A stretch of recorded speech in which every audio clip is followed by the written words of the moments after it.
probably a little bit for us. We went no huddle on one of them, but it's still a base play, and we should never allow that much penetration. But protection was outstanding. On the road is so different, and we got out to that lead in Philly and kind of relaxed. I didn't think we really relaxed at all in this one, especially defensively or special teams.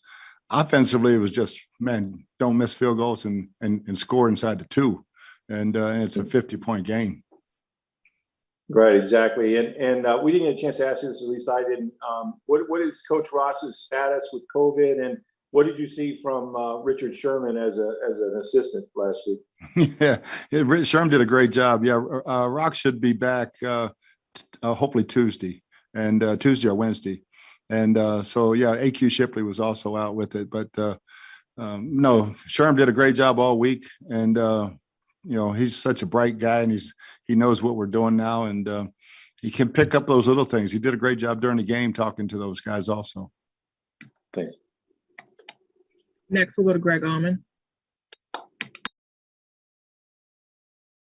The run game being as efficient as it was, it seemed like good nights for both Fournette and Ronald Jones, and even Vaughn when he was in there. Is this overall? Is that? I mean, you said obviously not at the 1 yard line, but was this the best execution of the run game you've had from them so far this year? Oh yeah, I think our run efficiency was way over 70%, and until those plays down there in tight in the late third quarter. But I thought the backs all picked the holes really well, all three of them, and but our offensive line tight ends just did a heck of a job blocking that unit. Thank you. Yep. We'll go to Ira Kaufman. Bruce, no team's thrown more balls than the Buccaneers, and you got 3 interceptions, Bruce, and 9 sacks allowed, and you're +7 in the turnover margin. So, Bruce, you talk about the word efficiency. It's one of your favorite words, and it certainly applies to the passing game with what Brady's doing out there. Yeah, and we're doing such a great job of keeping him clean, and you're not going to throw anything at him he hasn't seen. It's just whether or not he feels like he can fit it in there.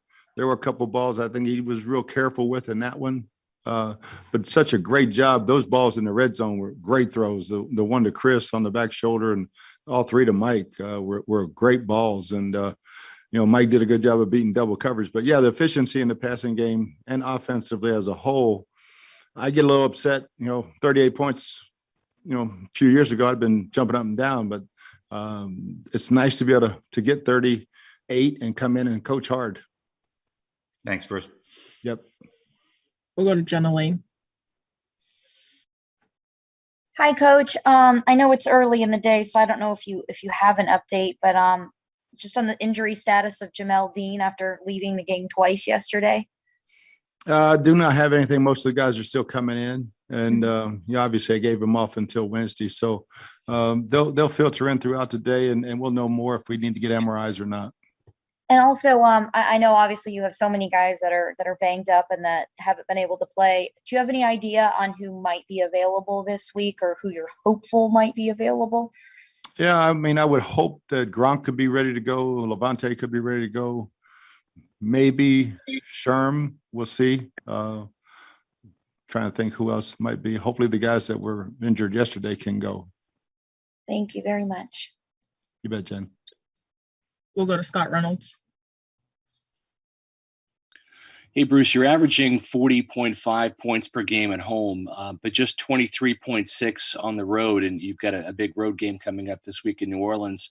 You're winning by a margin of 22 points on average at Raymond James Stadium. Why are you so dominant at home this year, and then what has to happen to get more points in some of those road games?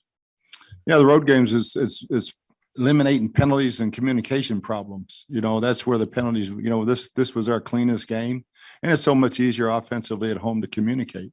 When you're on the road, this one's going to be crazy. Halloween in New Orleans, second time I've had that one. So it's always fun to look in the stands and see how crazy they can actually be down there. And it's what a great crowd. So it'll be, communication will be paramount this week. We've talked about Ali Marpet, being a Pro Bowl caliber player. Tristan Wirfs obviously dominating. What about Ryan Jensen in terms of how he's played this year? It just seems like he doesn't get maybe some of the love that he deserves from the media. Is that justified? How do you? Oh, yeah. I think Ryan, I think all those guys have all the respect they need from their peers.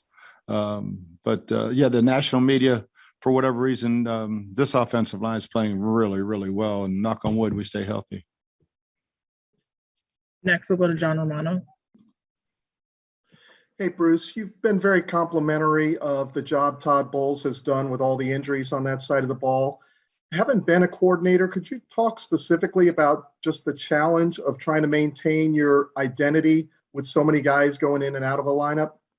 Yeah, and it's happened so many times. In Arizona, we lost our offensive line twice and our quarterbacks, all three quarterbacks. So it's a little bit easier for defensive backs than tackles and quarterbacks.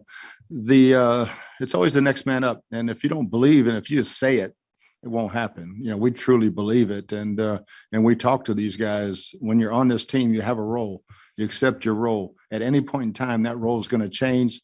The level of play and expectation level doesn't change. You got a Buccaneer helmet on. There's a level of play that's all that will be accepted, and these guys have risen to the challenge. But I got to give a lot of credit to Jason and Spy and the guys bringing in players who've got resumes, who are bright.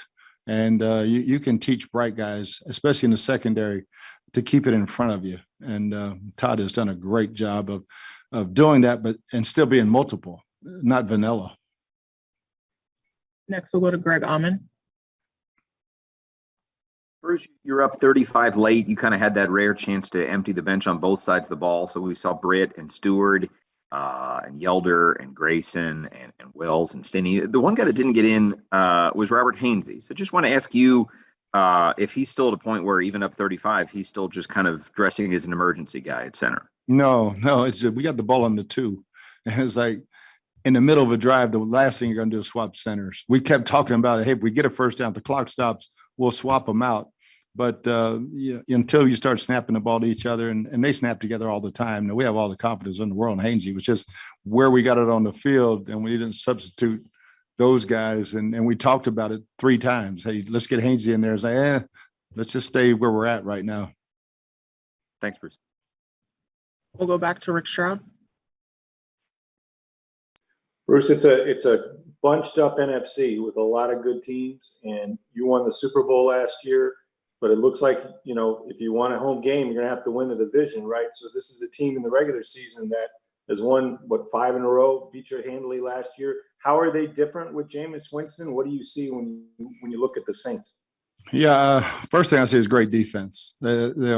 Dennis Allen does a hell of a job, and they've got really good players on defense. And, then offensively, they're leaning so much on Kamara. And, after what we just did in the run game, it's a little scary. But because he's going to take it to the house, and he does a great job in the screen game, and just continue to get him the ball.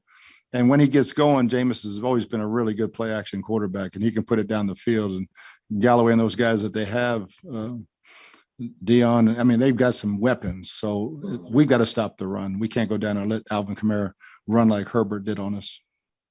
Thanks. We'll go to Casey Hudson. If any media have questions, please raise your hand. Hey, Coach, with the defense having to reacclimate week by week here, which player has kind of stepped up the most and made the greatest leap in your opinion? And as you just mentioned with the Saints and Jameis Winston liking to do play action, and what player do you think will be able to step up and manage that and take more of a leadership role next week if you don't have guys coming back? Yeah, I think the entire secondary, it's probably the 8th game where we started a different 8th team. So, but again, Devin White's doing a great job. His stats aren't what they are, but he's doing a great job leading us and communicating. It was good getting Antoine back in the secondary because he is a great communicator also. And again, with them, anything can happen at any time. Sean Payton's so innovative. We have to be on our toes all the time, but it starts and stops with our front 7 stopping Alvin Kamara. Last question will come from Greg Auman. Bruce, it's a crucial catch campaign game yesterday. You're wearing the the words on your shirt there. And I don't know if you saw during or after the game, but I mean, Tom Brady had a chance to go over and have a moment with a 9-year-old who's a cancer survivor, give him his cap.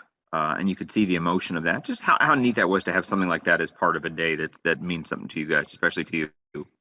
Yeah, I didn't get to see it until afterwards, and that makes the day. Winning is one thing, but when a young guy beats cancer and gets that, Tom going over, give him his hat, and the emotions, that's very, very special.